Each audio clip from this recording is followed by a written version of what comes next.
सर्वशक्तिमान पिता परमेश्वर पवित्र यीशु मसीह के नाम में आप सबको सालोम। मैं Sandeep Singh the true way of life Jesus में आप सबका तहे दिल से स्वागत करना चाहता हूँ।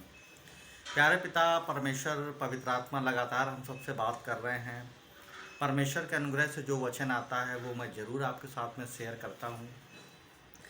अक्सर हम परमेश्वर की जो संतानें हैं, जिनको परमेश्वर ने अपना निज भाग करके बोला और यीशु प्रभु ने जिनको पवित्र लहू के द्वारा खरीदा, अक्सर हम ऐसा सोचते हैं कि जीवते परमेश्वर से हम उन दानों वरदानों को पाएं, क्योंकि हम ऐसा देखते हैं कभी यूट्यूब पे, कभी कहीं बड़े कन्वेंशन में जा कर के हम ऐसा पाते हैं कि एक बड़े बड़े हीलर्स और पास्टर्स जब आते हैं तो जैसा ही वो हाथ बढ़ाते हैं तो देखते हैं भीड़ की भीड़ उनके हाथ बढ़ाने से एकदम से नीचे गिर पड़ती है और हीलिंग होती है, चंगाइयाँ होती हैं, एनॉइंटिंग का अभिषेक उनके जीवन में उतर आता है और अभिषिक्त लोग होते हैं। तो ऐसा हमारे भी जीवन में उठता है कि परमेश्वर हमारे जीवन में ऐसा क्यों नहीं है कि ऐसा एनॉइंटिंग मेरे हाथ बढ़ाने से है।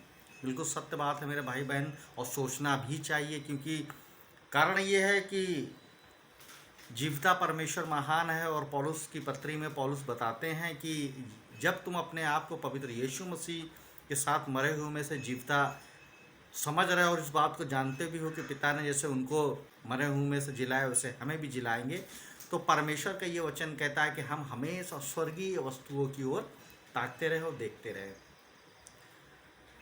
परमेश्वर का कोटि कोटि धन्यवाद हो, लेकिन इन सब बातों के पीछे हम कुछ बातें अपने जीवन में छोड़ जाते हैं।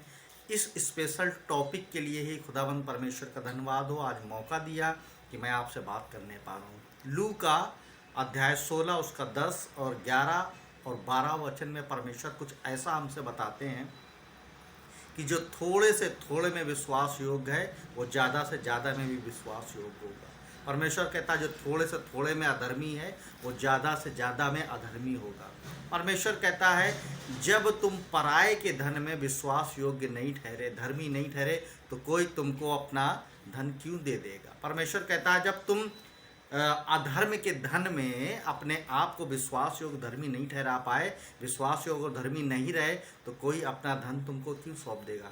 अब सोचने वाली बात है, ये कौन सा धन है जिसको ये हमसे कौन बोल रहा कि अपना धन तुमको कौन देगा। ये मेरे भाई मेरे बहन हो, परमेश्वर के निष्भाग हो, ये कोई और धन नहीं, ये हमारा स्वर्गीय धन है जो पिता परमेश्वर लगातार चाहते हैं कि परमेश्वर के खोजी बने और उस धन को प्राप्त करें।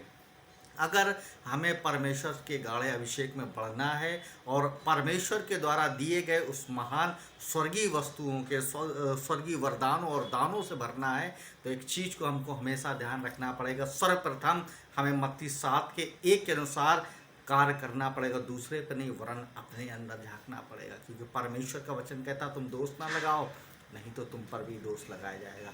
ये बात हमें अपने जीवन में ध्यान रखना और हमें विश्वास योग्यता दिखाना।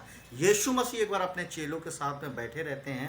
परमेश्वर उन धनवानों को देखते हैं जो धनवान आते हैं और अपनी बढ़ती में से भंडार में डालते हैं। परमेश्वर जब वहाँ पर चित्त लगा करके देखते हैं तो एक कंगाल और विधवा स्त्री, ऐसा बाइबल में परमेश्वर का वचन बताते हैं, वो आकर के अपनी घटी में से वो आकर के डालती। तो मेरे भाई मेरे बहनों, उस विधवा कंगाल ने अपनी घटी में से डाला तो क्या डाला। ऐसे ही हमें अपने जीवन में थोड़े से थोड़े में विश्वास योग्य रहना है, परमेश्वर को ज़्यादा से ज़्यादा देना है, क्योंकि दिया हुआ सब कुछ परमेश्वर का है। आत्मिक वरदानों से भरते चले जाइए, परमेश्वर के सामने विश्वास योग्य रहिए, क्योंकि परमेश्वर ने संसार में इसीलिए भेजा है ताकि उन चीज़ों को हम समझें जिन चीज़ों को हम अक्सर भूल जाते हैं। मेरे भाई मेरे बहनों, आप भी जानते हैं कि परमेश्वर की कलीसिया जो थी यीशु मसीह की, 12 चेलों की कलीसिया रही। उसमें से एक जन ऐसा था जो परमेश्वर के संग साथ चलता था और वो हमेशा बैग और झोली टांगता था। उसमें उस समय के जो धन, चांदी के सिक्के, सोने के सिक्के, रुपए या जो कुछ भी मिलता था वो उस झोली में रखता था। उसने एक बार आकर के उस स्त्री को भी आकर के डांटता है कि इस इत्र को, इतना बहुमूल्य इत्र को क्यों बिगाड़ती है, अगर इसको बेच करके कंगालों को हम लोग जा करके देते। यीशु मसीह कहते हैं तुम्हारे साथ कंगाल सदा रहेंगे, लेकिन मैं तुम्हारे साथ सदा नहीं रहूँगा। उस चेले के जीवन से हम क्या पाते हैं, वो थोड़े से थोड़े में ही क्या, ज़्यादा से ज़्यादा में भी वो विश्वास योग्य और अधर्मी ही पाया गया।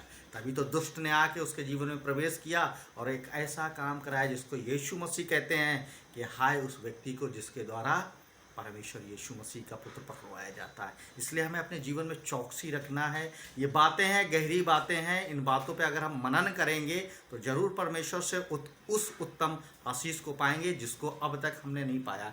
इसलिए दान और वरदानों की धुन में सदैव रहें, लेकिन उससे पहले अपने जीवन को यीशु मसीह के सम्मुख आकर के एक ईमानदार व्यक्ति, एक ईमानदार, एक धर्मी, एक खराई का जीवन जीने के लिए परमेश्वर की हुजूरी में जाएं। प्रार्थना करें, परमेश्वर आपको जरूर आशीषों से भरेंगे। इन वचनों के द्वारा देखने वाले, सुनने वाले तमाम छोटे बड़े बुजुर्ग जवानों को परमेश्वर बहुत आयत की आशीष दे। मैं आपको तहे दिल से एक बार फिर से पवित्र यीशु के नाम में सालोम।